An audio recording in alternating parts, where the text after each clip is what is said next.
about 48 hours of amazing like noises coming out of my, so I'm picking that that's all to do with the changes that are going on in my gut flora, is that my blood glucose has gone up. So I thought I'd do an update on my Berberine experiment because I'm not quite sure what's going on.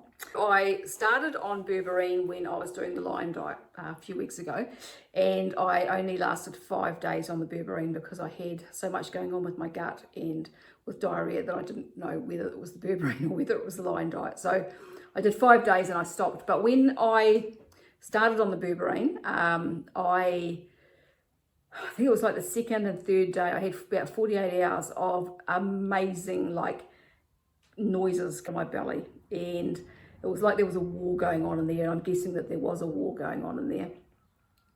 And then it kind of settled down, but it was still really grumbly until I stopped. And then once I stopped the Lion diet, then I decided to start on Berberine again. So I started about 3 weeks ago, and I started on 1 capsule a day. Now I was taking 1 capsule of Berberine, and I was also taking a couple of drops of oregano oil a day as well, because what I've kind of decided, or what I've realized, is that I think that I've had SIBO for a very long time. Now SIBO isn't something that I'd ever really looked into or considered might have been a thing for me, because my issue was always with my large intestine and not my small intestine. But apparently about 90% of people with IBS diarrhea have SIBO. And when I look at the symptoms, I think that I've had it probably for a very, very long time. And I think I know why as well. And that's something that I'll talk about another day. I think there's been a few things that have kind of set me up for that over the years, but I'm just still kind of digging into a bit of information. So anyway, so I started on 1 capsule a day and everything was fine. And then after the first week, I went up to 2 capsules of Berberine a day, and I was on 2 capsules for 2 weeks. Now I've had a lot of grumbly stuff still going on off and on, especially when I upped the dose. And so I think that, because Berberine, what it does is it helps to balance out the gut flora, so it helps to reduce the bad bacteria and increase the good bacteria. So I'm picking that that's what all that grumbling is there basically is a war going on between the bacteria in there, and they're not very happy because I'm chucking Berberine down there, and that's kind of killing some of them off. So the 2 weeks, I did the 2 weeks, and then I just started on 3 capsules a day a couple of days ago. And again, the grumbling kind of started. Now, since I've been doing the Berberine, what I've found is that my mood has been really up and down. Like it's been, I've had days where I've just been, even in the same day, I can go from feeling really good to down depressed, angry, miserable. So I'm picking that that's all to do with the changes that are going on in my gut flora. And the other thing that's kind of got me a bit confused is that my blood glucose has gone up. So when I had my HbA1c done, it showed that my average blood glucose had been 5.4. And that is pretty much where it's been, because I test with my glucose kit that I've got here. I test really regularly, and I'll go through stages where I'll test, after every meal and, an hour or 2 hours or whatever. And my average had been around 5.1 to 5.4, 5.5.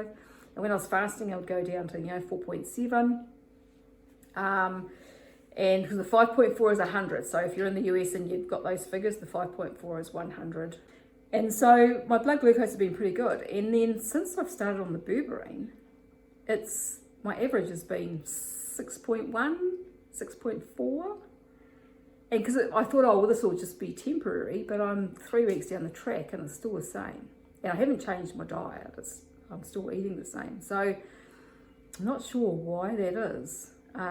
It's supposed to help to lower your blood glucose, but mine's actually gone up. Whether that'll be a temporary thing or not, I don't know. if I keep taking it, is it going to stay high? I don't know. So yeah, but I'm going to finish the bottle and see what changes. I've got enough there for a few more days. So I'll see how I go on the 3 a day for the next few days. But as I said, I've come to the conclusion that I have SIBO. And so I've been kind of digging into information on how to handle and manage that using fermented foods as well. So I'm kind of gradually going to start introducing more fermented foods. I've started having some kefir. I've been buying raw milk again and having kefir again. And I've made some sauerkraut. I'm going to start having some sauerkraut, just a forkful, you know, on my dinner at night time. I used to have sauerkraut all the time when we were living in Australia, and even when we first came back to New Zealand, I was still making it and eating quite a bit of fermented veggies, different types. But over the since I've started on carnivore, I haven't been having any. And even prior to that, I kind of started to slow down on them. I don't know why. I think I wasn't sure whether they were helping or hurting, or but now I'm kind of wondering if that's why I've had such a rough ride on carnivore, has been the SIBO, and because I stopped the fermented foods, because apparently the microbes that are in the fermented foods, most of them won't colonize your gut, but what they do is that they help the other bacteria to be more in balance. So because I've stopped them after having them for quite a lot of years, that might be why things kind of feel like they've gone backwards. It might not be to do with the diet at all. It might just be because I stopped having my fermented foods. So I'm also going to start making some yogurts with specific bacterias, and I'm learning a lot about those sorts of things. I'm going to do some videos about that coming up very soon. And so yeah, adding more fermented foods. So Dr. Sean O'Mara, so he's one of the carnivore docs, he's the one who's into all the sprinting, you know, to get rid of visceral fat. He talks a lot about visceral fat. He's a big fan of fermented foods. I was just watching a video of his last night where he was going through the stuff in his fridge, and he's got, you know, multiple different types of kefir in there. He's got, you know, sauerkraut and kimchi and different types of vegetable ferments and fermented fruits as well in there. So that's something that kind of interests me too, is I might have a go at that, because at the moment I've been eating blueberries still because they seem to help with what's been going on with my bowel. But yeah, I'm wondering if I ferment them, because the fermentation reduces the sugars and it reduces the carbs in them. So that could be kind of interesting as well. So I'm going to have a go at that. So I'll be probably doing some videos on the making ferments again, because I used to do that a bit. Like I've got a few videos on this channel from the past, you know, making sauerkraut and different things. So if you have questions or comments, if you've had any experiences with this sort of stuff, fire away below and I'll get to those as soon as I can. If you like the video, make sure to subscribe, hit the like button. I thank you very much for watching, and I will talk to you again another day. Bye for now.